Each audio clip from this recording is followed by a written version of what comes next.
Apa kabar semuanya? Kita main dulu, mau ya, energizer.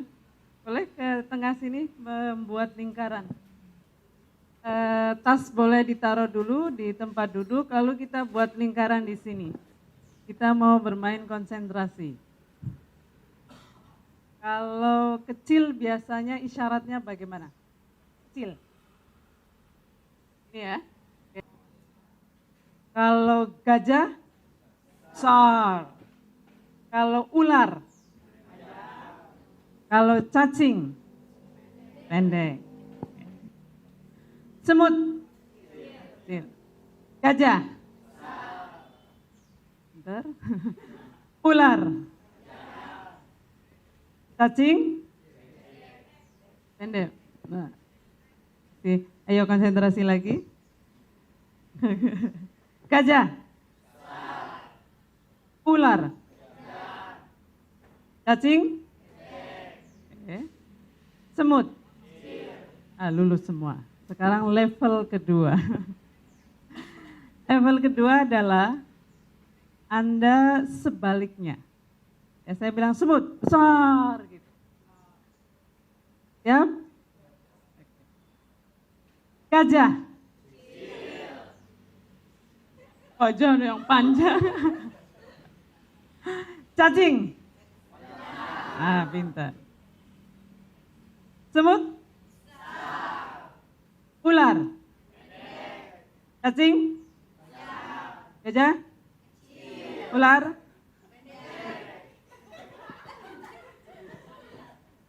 Ular.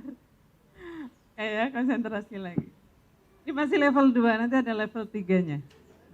Jadi harus lulus level 2 biar bisa naik ke level 3. Masih kayak tadi ya? Gajah? Ular? Cacing? Semut? Lulus level 2. Sekarang level 3. Kalimatnya sesuai dengan kenyataan. Misalnya semut kecil gitu ya. Tapi isyaratnya sebaliknya. Semut kecil. Jadi mulutnya jujur, tingkahnya enggak jujur. Mulut jujur, tingkah lakunya tidak. Gajah. Gajah mulutnya jujur.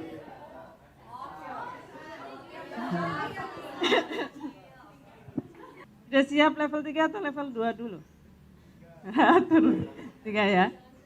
Mulut jujur, katakan apa adanya, tapi tingkahnya tidak. Ya, isyaratnya tidak. Oke, gajah. Iya, tapi perlu mikir dulu ternyata. Oke. Udah, turunin dulu biar enak. Ular. Ya, oke. Saya lempar ini ya. Yang saya lempar jawab. Atau mau latihan dulu? Oke. Cacing. Pendek tapi ini yang besar ya. Oke. Konsentrasi, mulut jujur, tingkah sebaliknya. Oke. Gajah. Benar semua. Kayaknya udah siap nih. Semut. Betul. Kecil. Ular. Panjang gimana? Oh benar ya. Oh saya yang salah. Oke. Sekarang coba kita. Sini Mas. Intinya gini Mas. Kalau kecil begini. Besar begini. Ini langsung level 3 kita lihat contohnya. Atau lihat dulu ya. Besar begini, pendek begini, panjang begini. Tapi kita lagi belajar untuk tidak jujur. Mulutnya jujur, isyaratnya sebaliknya. Siap? Gajah.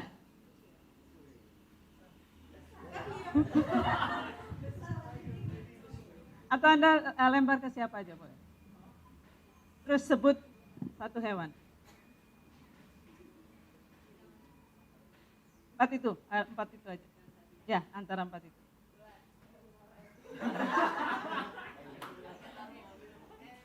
Pendek apa panjang?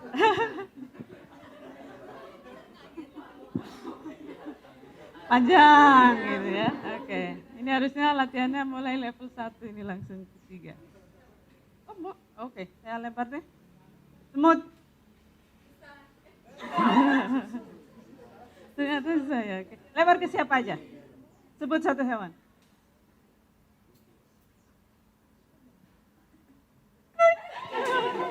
Oke, mbaknya. Cacing.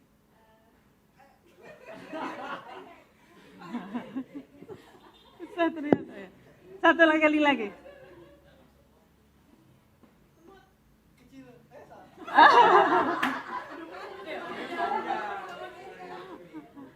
Mau nyoba? Kalau ini yang jujur aja deh. Coba. Kalau kecil begini ya, semut kecil. Kalau besar begini. Pendek begini, panjang begini. Apa adanya? Semut. Pintar. Sekarang ganti yang sebaliknya. Kalau semut bilang besar, tapi isyaratnya sama ya. Semut. Besar dong.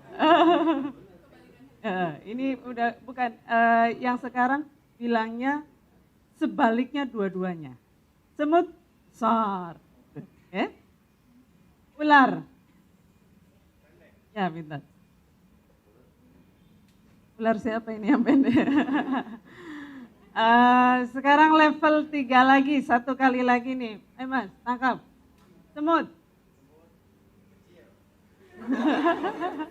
Besar. Oke, cukup ya.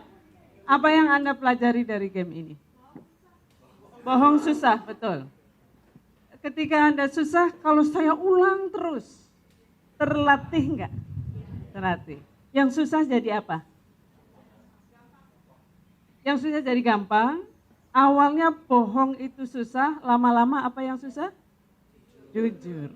Itu ya, itu satu. Yang kedua, berubah itu susah enggak? Sesuatu yang melawan kebiasaan. Tapi kalau terus-menerus dilatih, jadi gampang ya. Jadi terbiasa lagi tradisi, bahkan yang lama jadi susah lagi. Saya pertanyaannya adalah kaitannya dengan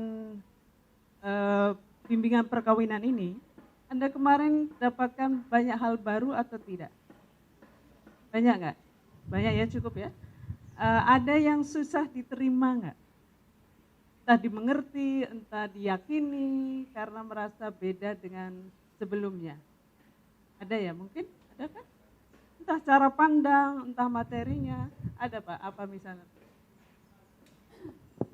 Kayak menyatukan visi misi, menyatukan komunikasi dan juga keterbukaan, saling keterbukaan yang mungkin agak sulit. Mungkin sulit karena biasanya dikasih tahu lakukan, Sekarang diminta diskusi ya, dilatih. Mungkin sulit seperti tadi mau bilang. Padahal itu sesuatu yang bagus atau tidak? Bagus ya. Sesuatu yang bagus tapi tidak terbiasa itu menjadi sesuatu yang sulit juga. Kalau jalannya naik turun mau putar-putar begitu, kalau kita terlatih untuk mengatasi masalah dengan baik, apalagi bekerja sama dengan pasangan, maka jalan yang berkelok itu malah menjadi sesuatu yang asik gitu, menyenangkan. Bukan yang selalu berharap tidak. Makanya kalau doa itu minta dikuatkan. Karena belum tentu yang jadi kuat itu apa minta dikuatkan lebih dari apa yang dibutuhkan. Mungkin begitu. Jadi kadang kita ingin semoga jalannya baik, sebenarnya jalan apapun kalau kitanya kuat insya Allah akan bisa melalui. Pagi ini jam 8 sampai jam 10 kita akan mendiskusikan tentang kesehatan reproduksi.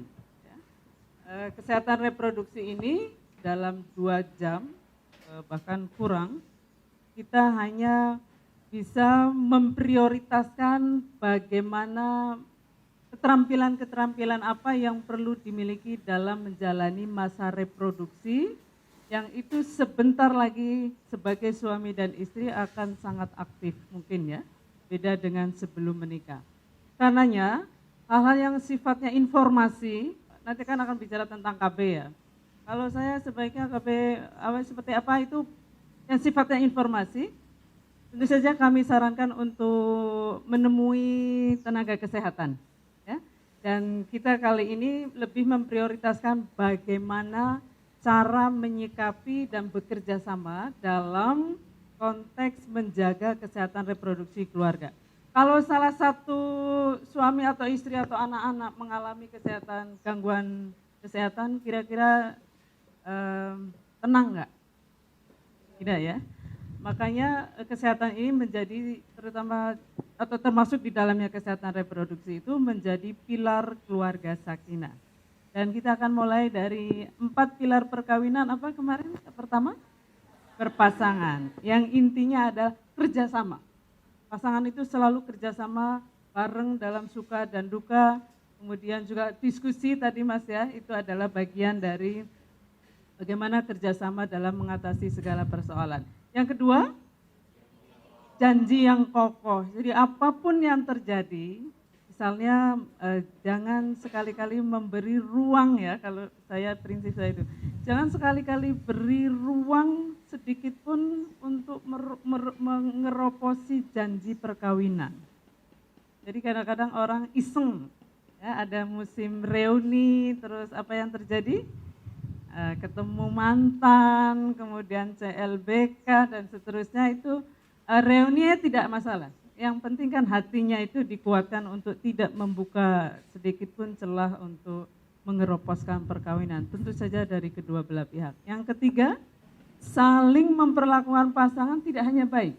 Kalau baik itu thayyib kemarin ya, thayyib thayyibah, tapi secara bermartabat gitu. Tidak hanya memperlakukan pasangan secara baik, tetapi lebih dari itu adalah saling memperlakukan pasangan secara ma'ruf atau secara bermartabat. Termasuk dalam menjalani masa dan fungsi reproduksi nanti, yang sangat berbeda antara laki-laki dan perempuan. Yang keempat, musyawarah. Ya. Musyawarah itu juga nanti kaitannya dengan bagaimana kita terbuka, bagaimana kita bisa menyampaikan pendapat dan keterampilan untuk mendengar pendapat, kemudian mengolah aneka keinginan yang berbeda menjadi keputusan yang bisa memberi maslahat kepada seluruh pihak. Dan dalam konteks ini tentu saja adalah bagaimana 4 pilar tadi itu bisa diterapkan dalam konteks kesehatan reproduksi. Makanya sekali lagi kalau soal detail tentang kesehatannya silakan konsultasi kepada tenaga kesehatan karena seluruh tubuh itu unik. Belum tentu yang cocok untuk satu orang itu akan cocok untuk yang lainnya. Apa itu sehat? Tidak sakit? Tidak sakit, oke. Apalagi? Semua berjalan sesuai fungsinya ya. Berjalan sesuai fungsi dengan baik ya. Tidak serak, tidak pilek. Apalagi? Kalau saya misalnya ya, dihina sehat ya. Setiap hari dihina. Tidak, saya bebas dari misalnya, dari perilaku buruk. Apalagi sehat itu, secara fisik sehat, secara psikis juga sehat, apalagi? Kalau saya nggak pernah sih dihina misalnya ya, semua juga sehat, berjalan sesuai fungsinya, tapi saya tuh nggak boleh keluar rumah. Orang tua aja harus izin, kalau bilang nggak ada izin berarti saya sama sekali tidak boleh. Itu sehat atau tidak? Tidak. Apa yang tidak sehat? Perasaan, psikis ya. Atau dalam hal ini adalah kesehatan, misalnya ya bisa bergaul secara sosial. Ya kok nggak boleh terus menerus misalnya clubbing, itu termasuk sehat atau tidak, itu ada kata sewajarnya yang membedakan ya. Ini kira-kira definisi dari WHO itu begini. WHO itu Organisasi Kesehatan Dunia ya.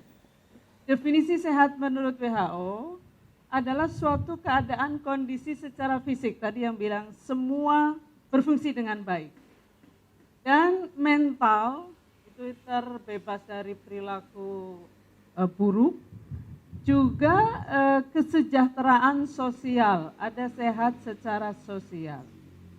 Ini kalau dijabarkan lagi ya, misalnya Anda tidak boleh berpendapat, pokoknya harus nurut, nggak ada ini pikirannya Anda itu dihargai sama sekali, bahkan dilecehkan ya, setiap berpendapat nggak dianggap.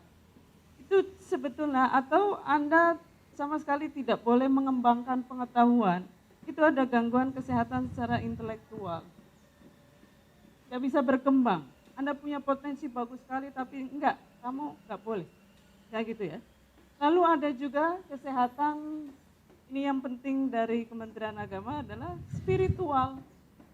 Anda mau sholat nggak boleh, mau puasa nggak boleh, padahal Anda yakin itu wajib.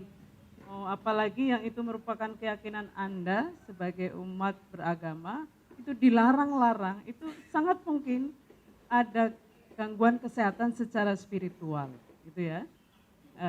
Lalu yang ketiga ada juga kalau bokek terus-menerus ya Anda sedang tidak sehat secara finansial dan seterusnya.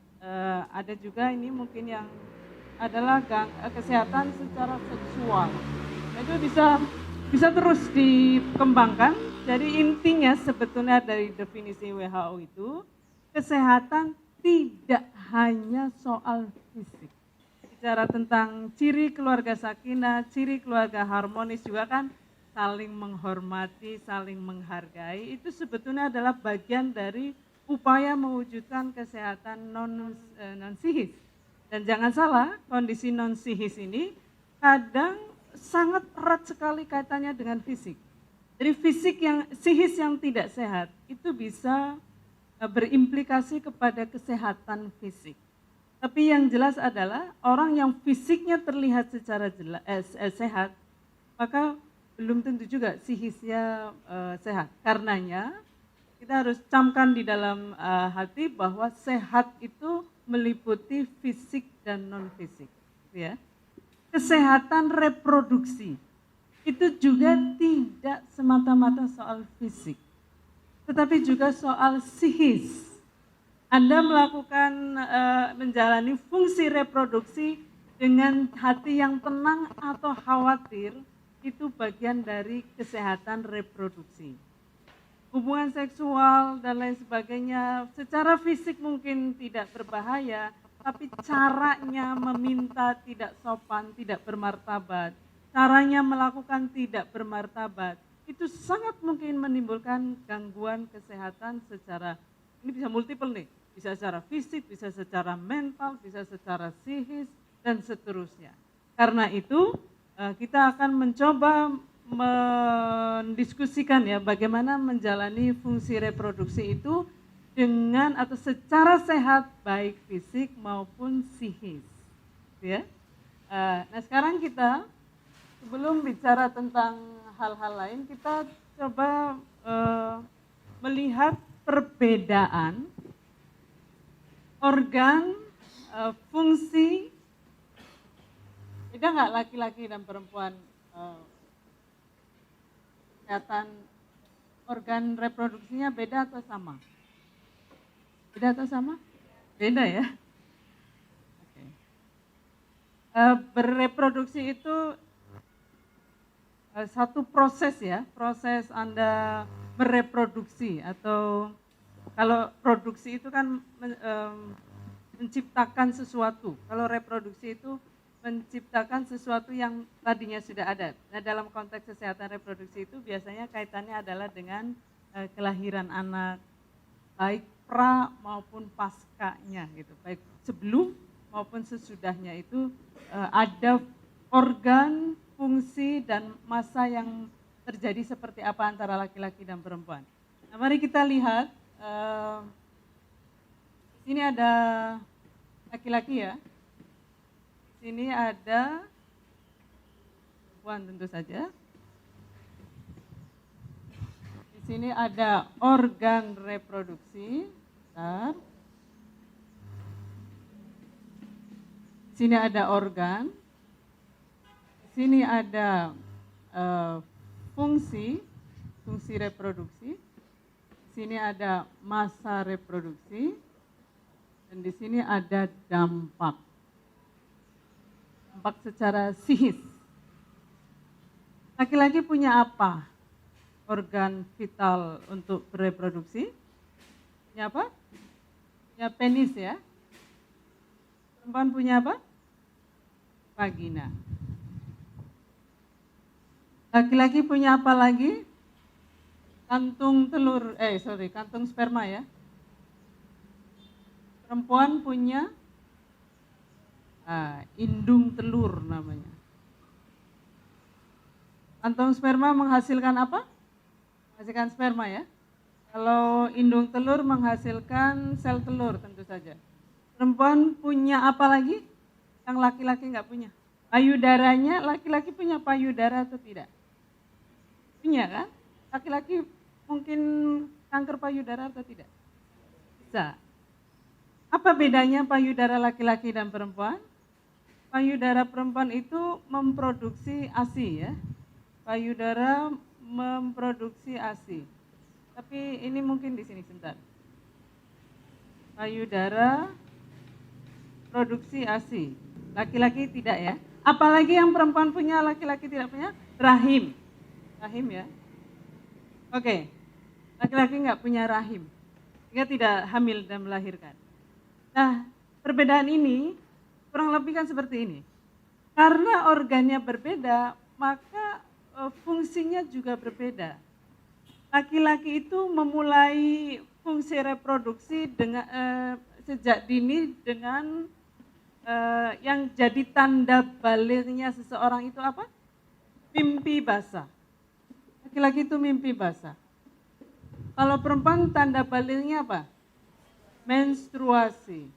Selain mimpi basah, tentu saja melakukan hubungan seksual ya. Ini adalah digunakan untuk melakukan hubungan seksual. Perempuan juga mengalami hubungan seksual, kira-kira begitu. Setelah hubungan seksual, apa yang dialami oleh laki-laki setelah selesai? Selesai. Kalau perempuan apa yang bisa terjadi? Hamil. Setelah hamil, perempuan mengalami apa lagi? Melahirkan dulu. Ya, hamil itu mengandung. Melahirkan. Setelah melahirkan, sebelum menyusui langsung melahirkan itu ada mirip menstruasi apa namanya? Nifas.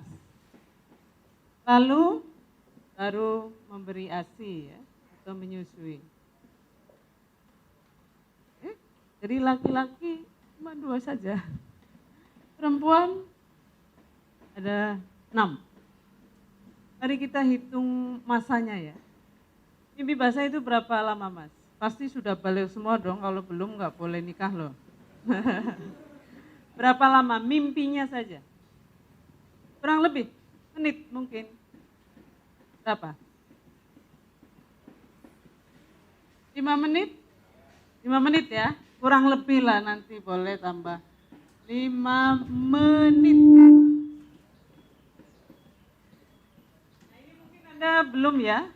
Kurang lebih katanya, saya udah tanya dan kurang lebihnya ya. Intinya saja adalah, katakanlah intinya nih, nanti boleh pra dan paskanya beda-beda. Kurang lebih. Jadi hitungannya menitan semua nih laki-laki ya. Mari kita hitung yang perempuan. Menstruasi berapa lama? Kurang lebih 1 minggu ya.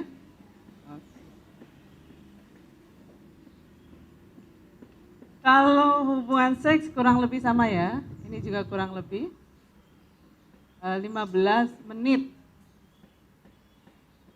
Hamil kurang lebih 9 bulan. Melahirkan, tergantung, kurang lebih kalau normal berapa lama? Kalau sesar itu 15 menit. Cepat sekali. Karena Anda pernah ini nggak lihat di pasar motong ayam terus jeroannya dibersihkan, ya sama durasinya kayaknya nggak lama, sebentar sekali, apalagi kalau sudah ahli ya. Tentu saja tidak bisa disamakan ya, tidak bisa disamakan. Tetapi bahwa teknologi telah membantu banyak proses kelahiran. Kalau normal kurang lebih 1 hari lah ya, dari bukaan 1 sampai terakhir. Kadang ada yang buka 1, 2, terus nggak buka lagi. Besoknya baru lanjutin. Ada yang nanti harus ini ya, ada macam-macam kondisi kehamilan orang itu. Nifas itu sebetulnya 1 sampai 60 hari itu darah akan dihitung nifas. Tapi kita bisa 1 hari, bisa 2 hari, bisa seminggu. Kalau sesar biasanya kan dikeluarkan tuh darahnya, jadi nifasnya agak cepat gitu. Tapi bahwa hitungannya adalah bisa harian, 1 hari sampai dengan 2 bulan. Secara hukum itu bisa disebut dengan nifas. Menyusui berapa lama? Idealnya adalah 2 tahun. Mari kita bandingkan. Laki-laki hanya hitungan menit, dan perempuan itu ada menitan, ada harian, bahkan ini mungkin jam-jaman ya kalau melahirkan, ada harian, ada mingguan, ada bulanan, mana tadi? Bulanan, dan ada tahunan. Ya. Jadi nanti dampaknya seperti apa? Mimpi basah itu menyenangkan terus atau kadang-kadang menyebalkan? Jujur nih, menyenangkan atau menyebalkan? Kalau ketemu dapat mimpi basah, senang kan? Rata-rata senang. Oh, tergantung tempat. Tapi kalau mimpi basahnya itu sendiri menyenangkan ya. Kalau lagi kumpul sama teman-teman, lagi kemah, tiba-tiba mimpi basah mungkin malu ya. Ya, tapi mimpi basahnya menyenangkan, gitu ya. Kalau hubungan seksual, karena tentu saja bisa menyenangkan, bisa tidak mungkin ya. Tapi secara umum, laki-laki itu kan secara umum ya, tidak satu persatu, memegang kendali secara sosial, dia kuat. Sehingga lebih dalam faktanya itu sebenarnya lebih banyak laki-laki yang menentukan dibandingkan perempuan minta misalnya. Sehingga perempuan sering berada dalam posisi tidak berani nolak. Gitu. Dan laki-laki tidak dipersepsi oleh masyarakat untuk seperti itu. Bahwa hubungan seksual adalah haknya. Meskipun ini bisa kita kritisi. Nanti kita akan diskusi tentang itu. Tapi dalam kondisi seperti itu, maka sangat mungkin laki-laki itu yang pada umumnya gitu ya. Nah, sekarang menstruasi ini tidak peduli dengan sikap orang ya. Menstruasi itu sendiri, udah geleng-geleng. Kalau pertama kali tentu akan senang karena saya ternyata sama dengan teman saya menstruasi. Menstruasi kelas berapa, ingat nggak pertama kali? Kelas 4 SD, ada yang 4 SD. Memang sekarang juga lebih banyak, mungkin usia sekarang lebih muda. SMP, 1 SMP, kelas 6 SD, jadi lain-lain. Ada yang sampai SMP, kelas 3 belum juga ada. Tapi kalau sedang menstruasi itu kira-kira ada senangnya lah ya, berarti normal gitu. Tapi banyak sekali yang kemudian sakit ya, sakit kemudian secara fisik merasa sakit, secara sosial malu kalau tembus dan lain sebagainya. Hubungan seks, ya tentu saja kalau masih pengantin baru menyenangkan ya. Tapi kalau sudah hamil atau sedang hamil atau itu anaknya banyak banget gitu ya, mungkin laki-laki Ya bisa juga dia mengalami tidak nyaman, tapi dia tidak akan hamil bagaimanapun. Suami itu kan tidak akan pernah hamil. Anda hubungan seks sehari 3 kali kayak minum obat tetap tidak akan hamil. Tapi perempuan selalu ada kemungkinan untuk hamil. Sehingga seperti itu. Oh ini hubungan seks ya. Hubungan seks itu kaitannya dengan ini tadi yang saya katakan tidak mampu untuk menolak. Nah ini begini, hamil itu juga menyenangkan, kan insya Allah ingin semua ya punya anak ya. Mungkin ada yang sekarang, ada yang setahun lagi. Tapi bahwa pada umumnya orang Indonesia ingin punya anak pada umumnya. Jadi kalau punya anak menjadi senang sekali, antusias. Tapi kalau sudah kehamilan tadi itu ya, hamilnya baru saja selesai melahirkan. Nifas sudah selesai. Itu artinya Anda sudah boleh hubungan seksual lagi. Selama nifas kan tidak boleh. Sebentar mungkin selama kehamilan Anda menahan diri, khawatir terjadi gangguan dalam kehamilannya. Sehingga sangat mungkin selesai nifas suami istri itu kemudian melakukan hubungan seksual.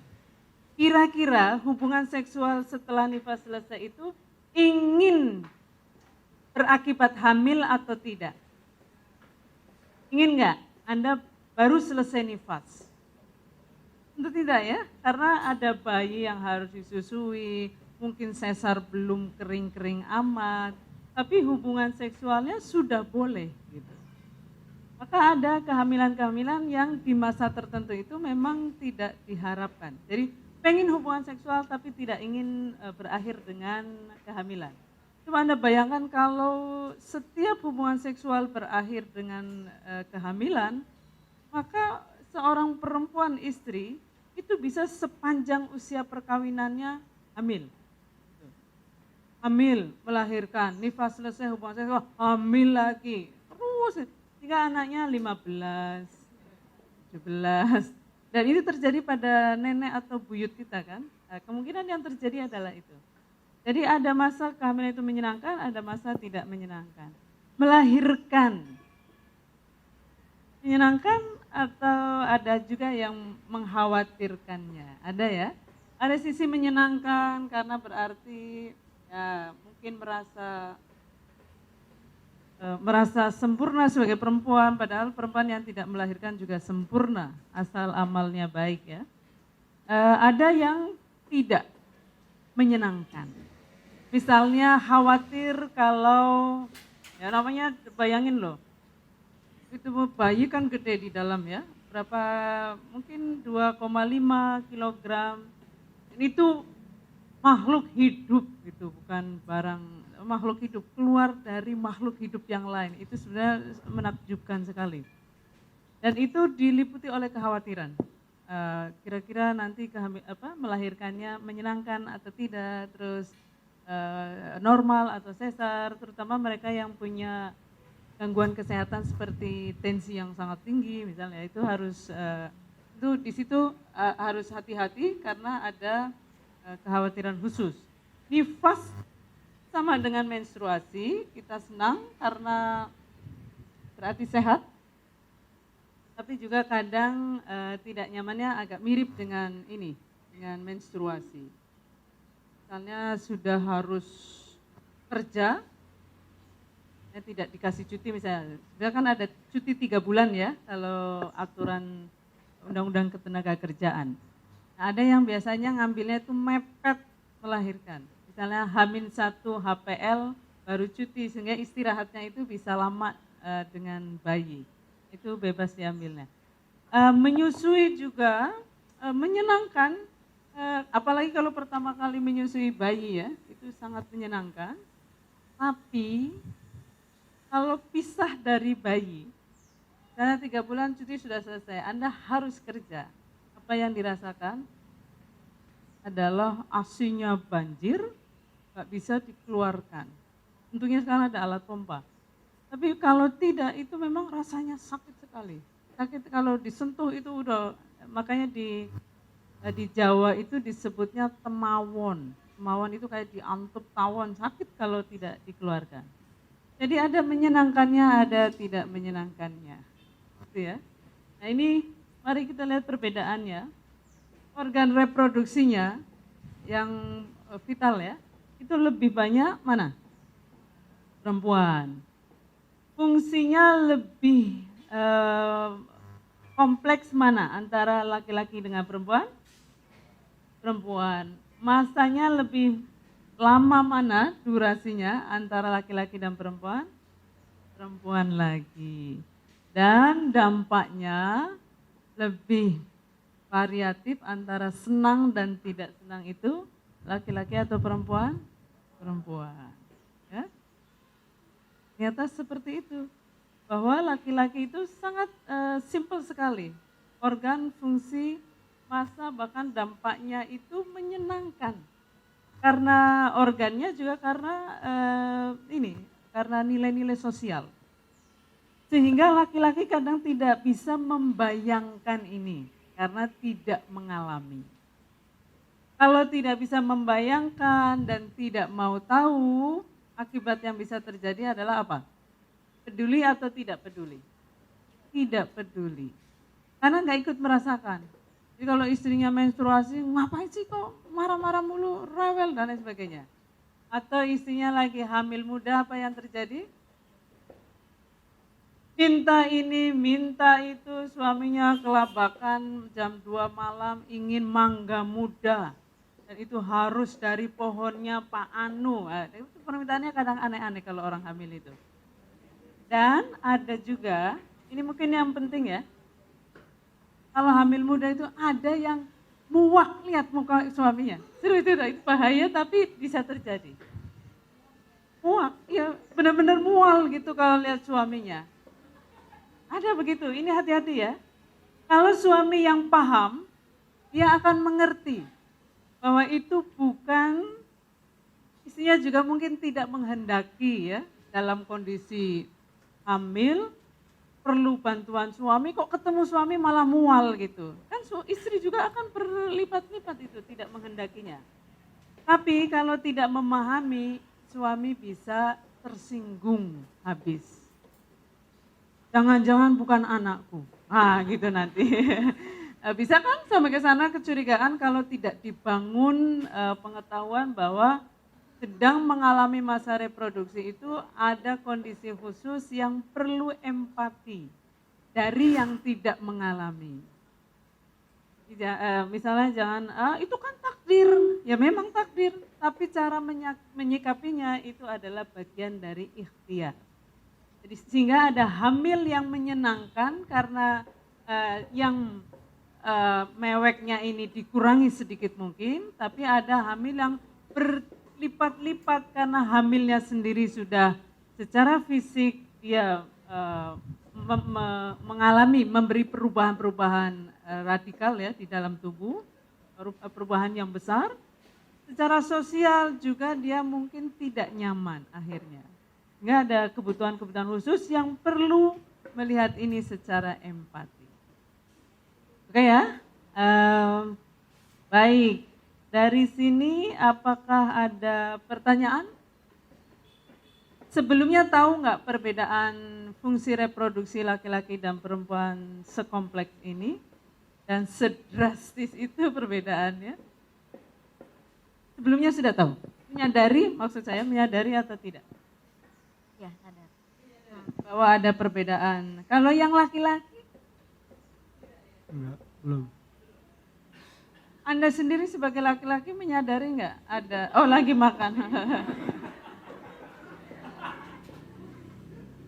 Oke, yang tidak sedang makan. Anda menyadari nggak perbedaan sekompleks itu selama itu lama?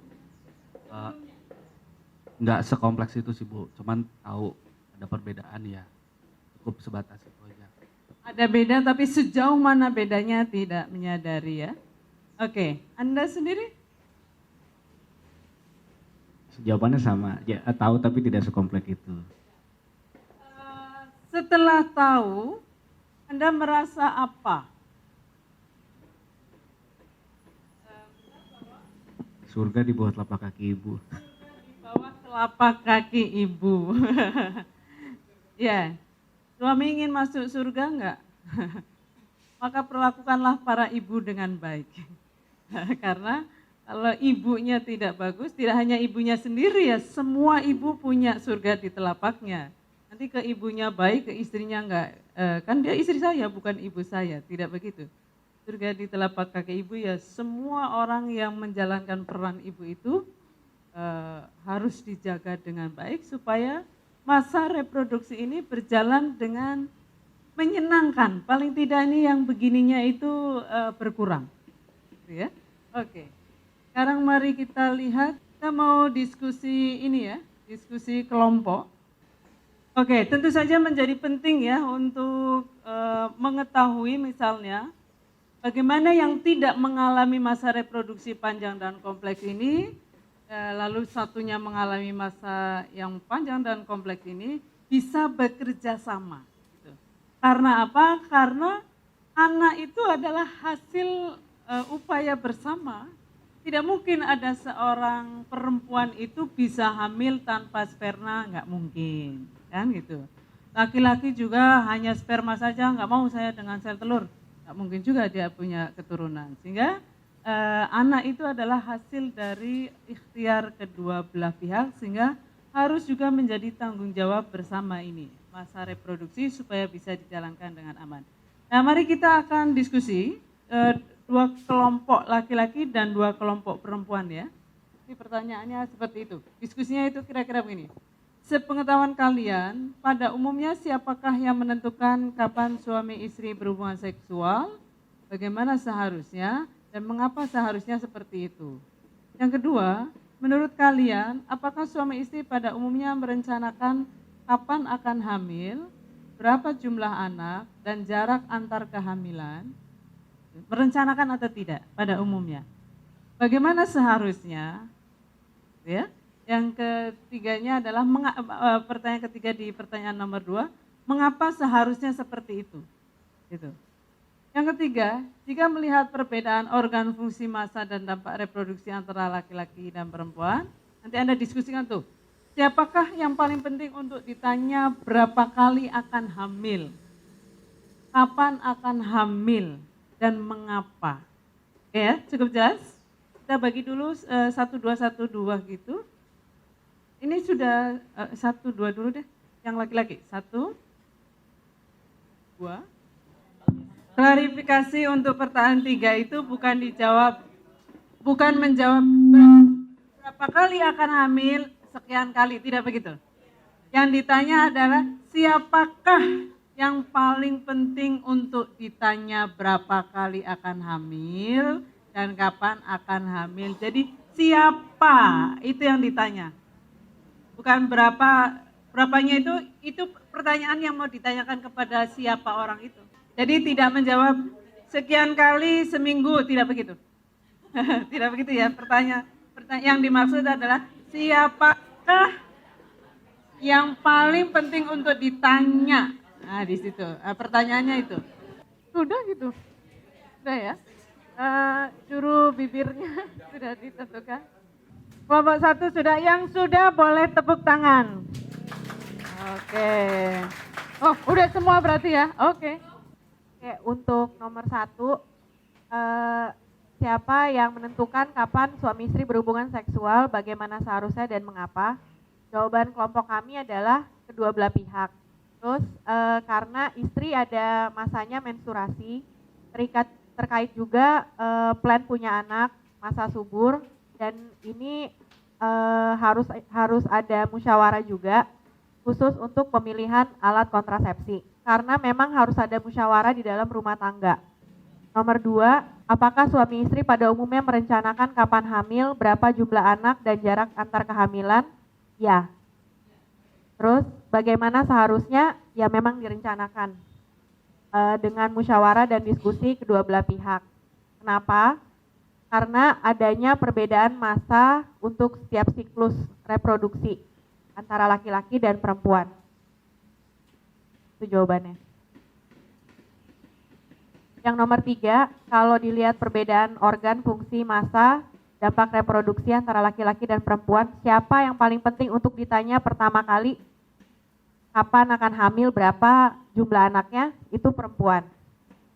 perempuan karena siklus reproduksi perempuan itu lebih lama daripada laki-laki dan perempuan yang akan nanggung semuanya gitu, bahkan sampai pemberian ASI.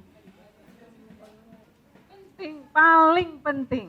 Nah, suami juga penting ditanya. Tapi yang ditanya paling penting jawabannya adalah istri, gitu ya. Kelompok mana? Sini. Untuk menjawab hasil diskusi dari kelompok kami, jawaban yang kami peroleh untuk jawaban nomor 1 itu adalah mungkin jawabannya kurang lebih mainstream ya. Itu udah pasti butuh musyawarah, pertimbangan dari kedua dua pihak. Alasannya ya tadi sih faktor sebenarnya masa menstruasi sebenarnya. Oh iya, karena saling membutuhkan satu sama lain. Ya betul. Ya. Nomor dua, menurut kalian apakah suami istri pada umumnya merencanakan kapan akan hamil, berapa jumlah? Ya. Ya, pada umumnya direncanakan.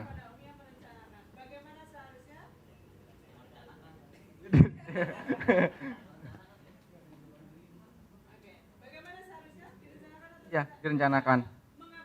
Alasannya ada beberapa faktor, mempertimbangkan pendidikan anak, jarak pendidikan anak, finansial orang tua, dan masa depan anak. Ini alasan mengapa harus diatur ya kehamilan itu, mungkin kaitannya jangan biar anak kita itu nanti tidak bareng lulusnya. Anak pertama lulus SMA, anak kedua lulus SMP, anak ketiga lulus SD. Langsung pingsan. Karena semuanya harus bayar uang pakan. Mungkin itu pertimbangannya ya. Ya, betul.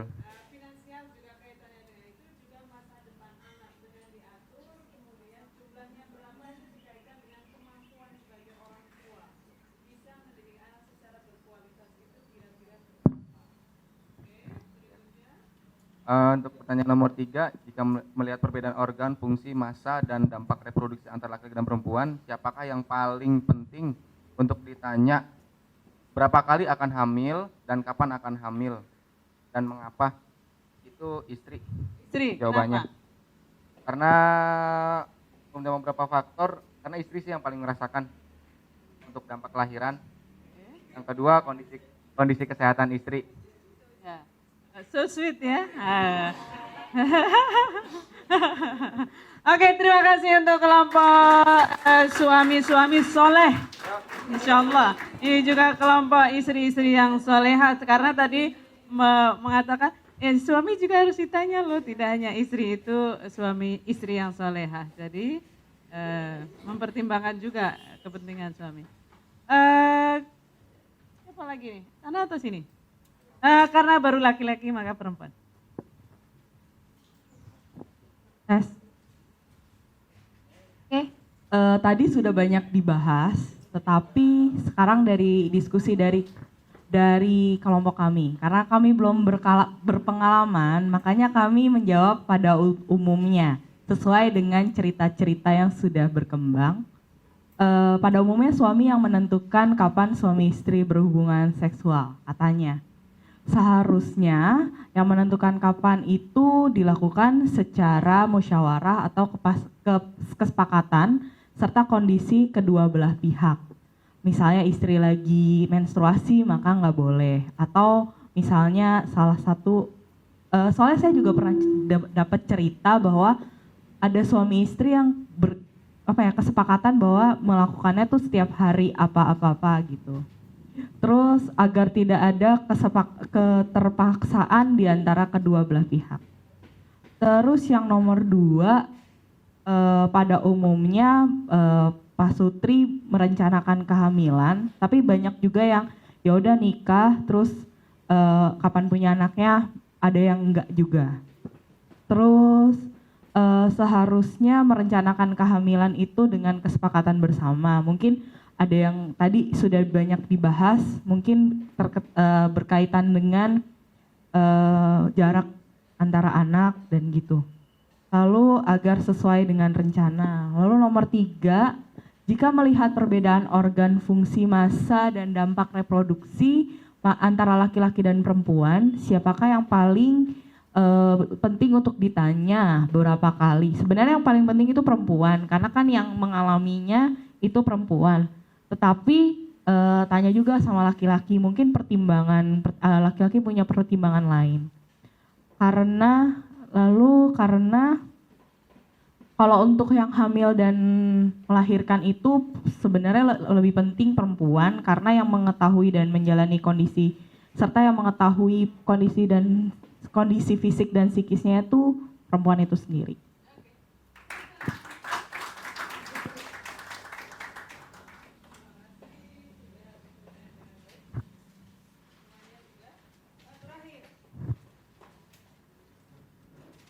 Ya, baik, kami dari kelompok 1. Untuk beberapa pertanyaan ini nanti akan dijelaskan oleh Mas Vito. Silakan, Mas.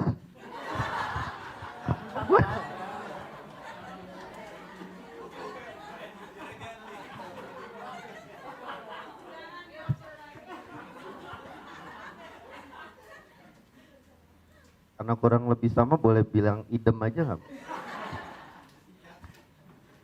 Oke, untuk menjawab pertanyaan nomor 1, kami pada umumnya yang menentukan kapan suami istri berhubungan seksual adalah laki-laki. Biasanya memang stereotipnya begitu ya. Laki-laki cenderung ingin melakukan hubungan seksual. Pada kenyataan sih nggak gitu ya, coba gimana? Seharusnya adalah kedua belah pihak, karena di sini laki-laki dan perempuan tuh memiliki kebutuhan yang sama. Selain itu, ini adalah bentuk komunikasi juga kan. Hubungan seksual itu adalah bentuk komunikasi, jadi jangan sampai ada salah satu yang keberatan tapi tetap dilakukan gitu. Padahal ini kan seharusnya hal yang menyenangkan gitu. Jadi jangan sampai kesenangan ini hanya sepihak gitu. Udah? Oh udah. Karena yang kedua, pada umumnya suami istri merencanakan kapan hamil, berapa jumlah anak, dan jarak antar kehamilan. Pada umumnya iya, karena memang harus direncanakan berdua berkaitan dengan kondisi kesehatan istri dan suami, dan berkaitan dengan situasi kesehatan sama kondisi keuangan yang dialami pasangan. Jadi kita bisa merencanakan nanti anaknya itu akan berapa kan, terus jaraknya misalnya dari anak pertama ke kedua itu berapa tahun, jadi masuk sekolahnya pas bayar nggak pusing bener. Belum lagi kalau misalnya yang satu dibeliin baju, yang satunya mau.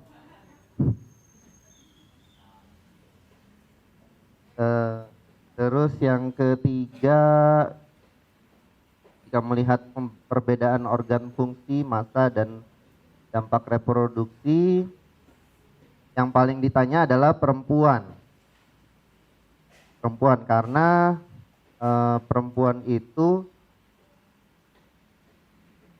usia kehamilannya kan nggak bisa nggak bisa terlalu ada masa bahayanya gitu, ada masa amannya gitu kalau berkaitan dengan ini.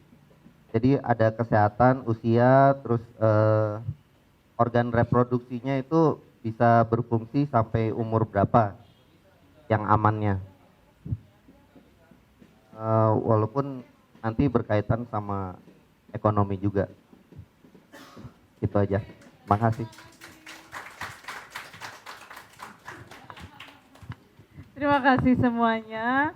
Memang mungkin pengetahuan dan pengalaman kita beda-beda ya. Jadi ada mungkin yang keluarganya rata-rata muda. Sehingga memang orang sekarang, pasangan sekarang pada umumnya merencanakan, kemudian bermusyawarah, terbuka satu sama lain, kecenderungan seperti itu. Tapi mungkin juga ada yang mengalami atau lingkungannya yang dilihat adalah mbahnya, pamannya, orang tua dan sebagainya mungkin punya pengalaman yang berbeda. Tapi menarik bahwa sepertinya sudah menyepakati bahwa itu mestinya dilakukan secara bermusyawarah karena anak dan juga kesehatan istri selama mengalami masa reproduksi itu juga menjadi tanggung jawab bersama. Tidak hanya, itu kan yang hamil istri, kamu dong yang periksa ke dokter, kamu dong sana, tidak seperti itu. Tapi suami support bagaimana agar istri bisa menjalani seluruh masa reproduksi itu dengan baik. Dan lebih ringan kira-kira seperti itu. Nah pertanyaannya adalah, kan masa perkawinan itu panjang ya. Dan hubungan seksual itu halal untuk suami dan istri kapan saja itu sudah halal untuk dua-duanya. Artinya adalah istri, tapi baik istri, kadang-kadang suami juga tidak selalu ingin kalau hubungan seksual itu berakhir kehamilan seperti saya katakan tadi. Ada yang hubungan seksual itu hanya untuk dia untuk have fun, untuk dengan pasangan yang halal kan secara agama. Jadi memang boleh. Yang penting karena fun maka harus dua-duanya gitu. Tidak selalu ingin berakhir dengan kehamilan. Hubungan seksualnya ingin, kehamilannya kadang-kadang sedang tidak diinginkan. Jalan keluarnya apa? Bagaimana caranya bisa hubungan seksual tapi tidak berakhir dengan kehamilan? Dengan alat kontrasepsi. Jadi kalau kehamilan ini kan terjadi karena sperma bertemu dengan sel telur, gitu ya. Kalau ketemu dengan prasyaratnya subur dan sebagainya, maka akan terjadi konsepsi. Terjadilah terjadilah kehamilan dan seterusnya, gitu ya. Alat kontrasepsi itu adalah cara untuk Anda hubungan seksual tapi sperma dan sel telurnya tidak ketemu. Nanti ada banyak cara. Gimana caranya supaya sperma tidak ketemu dengan sel telur? Ada yang caranya hormonnya itu intervensi. Hormonnya itu dibikin ini sehingga sperma susah cari sel telur, lalu nggak ketemu dan tidak terjadi. Ada yang sampai nanti caranya ini mengintervensi kondisi hormon dan sebagainya, ada banyak cara, ada pil, ada suntik, ada itu kan alat kontrasepsinya ya.